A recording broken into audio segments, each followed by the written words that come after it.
record it because it used to be on the internet and it got lost. This is a very famous story and true.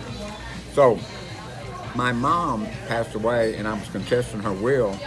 She lived down in the valley right by Mexico, and I was going to go down there for a court hearing the next day. And so I was going to leave around midnight, and I was taking my dog, and I was on my ham radio telling people I was going down there. And this buddy of mine said, "Hey man, you mind if I ride along with you? My dad lives down there." I said, "No problem." So he shows up, he's got a 12-pack of beer, old Don, TVB, and he's riding with me. So he's on the radio, and he's getting drunk, and he drinks his home. And about Waco, we started talking down to like San Marcos and stuff, pretty far. And they said, "Where y'all heading?" "Oh, we're going to Mexico." So when y'all coming back? He said, "Tomorrow." What are you going down there for?" "Business." That's the story. So Don gets all drunk, and he passes out. My dog is in the back, and we get to San Marcos. It's time to refuel. So pulled in the gas station, got the gas. Don was passed out. Got back on the highway, so I was kind of getting up to speed. There was all these 18-wheelers in a row, so I flew by them, and right about the time I was fixing to pull in the front one, this cop was in the center lane, turns on his red lights. He's shooting northbound traffic coming from the southbound. Oh man, I seen the lights come on. So I immediately pulled over, got out of the vehicle, and got my driver's license, and he pulled up behind me. Now, I know the trick. They say, if they get you on radar, they go, "I got you at 82 and a 50 or whatever." He goes, "You know how fast you were going?" So he told me he didn't get me. And I know he didn't clock me because I was slowing down and I was already pulled over. So he was trying to trick me into telling me how fast I was going. And I go, "No, sir. When I drive that fast, I watch the road, not the speedometer." So then he says, "You got any guns, drugs, or contraband in the vehicle?" And I said, "No." He said, "Who's in there with you?" I said, "My dog and my friend Don." He goes, I said, "But I can't speak for him now. Let's go talk to him." "Okay. Don, wake up. You got any drugs, guns, or contraband?" He's waking up. So all I got was 45 automatic, and he's pulling it out to show the cop. No. Cop pushes me up against the car, pulls a gun. I got two at gunpoint. "Officer needs assistance." Man, we're looking around. Oh, shit. Here they come. From everywhere. So, first I get there. He says, "Handcuff them two right there. I'm gonna search the vehicle." Another cop started out. They start talking. They start looking at the. We're handcuffed. So they go to open my side door. My dog is in there going crazy. And he opened the door. She jumps out and starts running down the road. So I start running backwards with my hand behind my back going, "Don't shoot me, I'm trying to get my dog."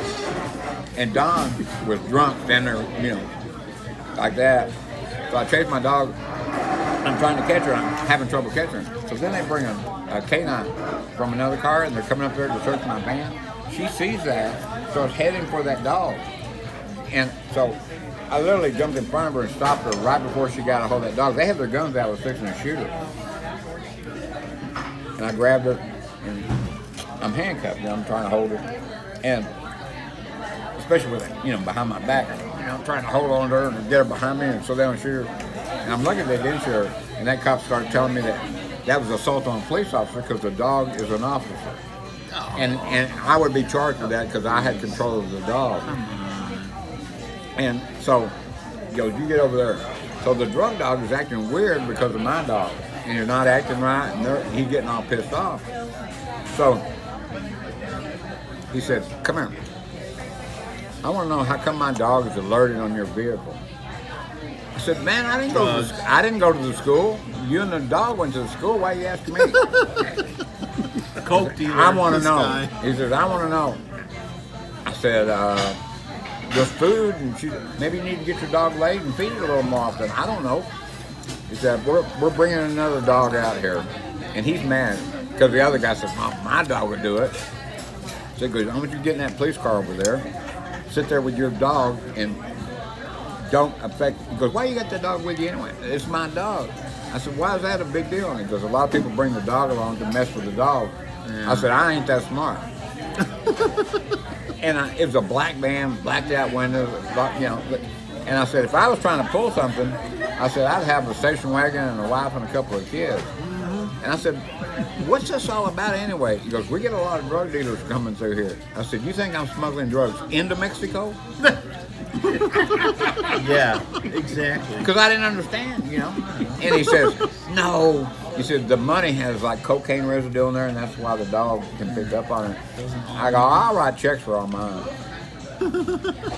So then brings the second dog out there. Same thing. He's acting all weird.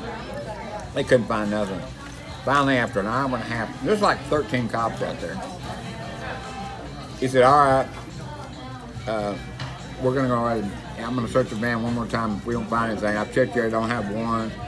And but you did lie to me. I said, about what? He said, you said you didn't have a gun. I said, I didn't. I told you my friend. I couldn't speak for my friend. I didn't know he had the gun. I told you the truth.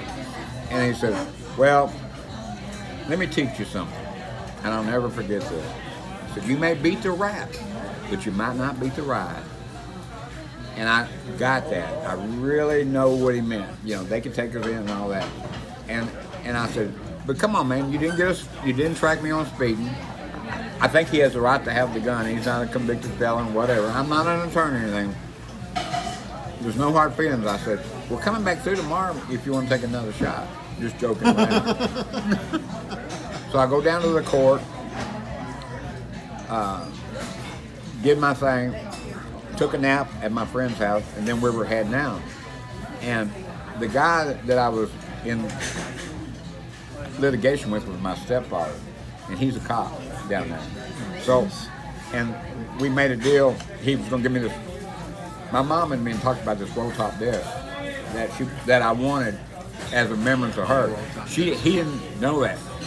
He messed with her will, made him the executor. Didn't even mention my name. That's why I knew it was bogus, and why I fought it. $5,000 to get an attorney and all that. So I wasn't going to settle for nothing less than my money back and that desk. So he reluctantly agreed to give me the desk. And while I was sleeping, I had this dream that he was going to plant some drugs or something in there, and then get it, and then have his buddies pull me over, you know.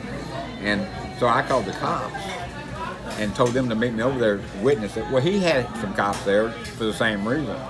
So we're all there, and we finally get the desk, push it in there. So I told my friend Don, I said, let's delay a little bit because they're expecting us. We had dinner. So we got about 75 miles north. First big roadblock, big roadblock there with all this border patrol. Yeah. We get out, and they search the van and mirrors and all this kind of crap. They don't find nothing. So we get going again. Well, anyway, we got pulled over 11 times. 10 on the way back and 1 on the way there.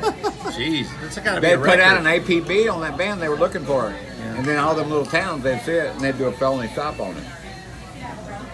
10 times on the way back. It got funny after a while. They'd get down, you know, behind their door, felony stop. I had my license. They would look again.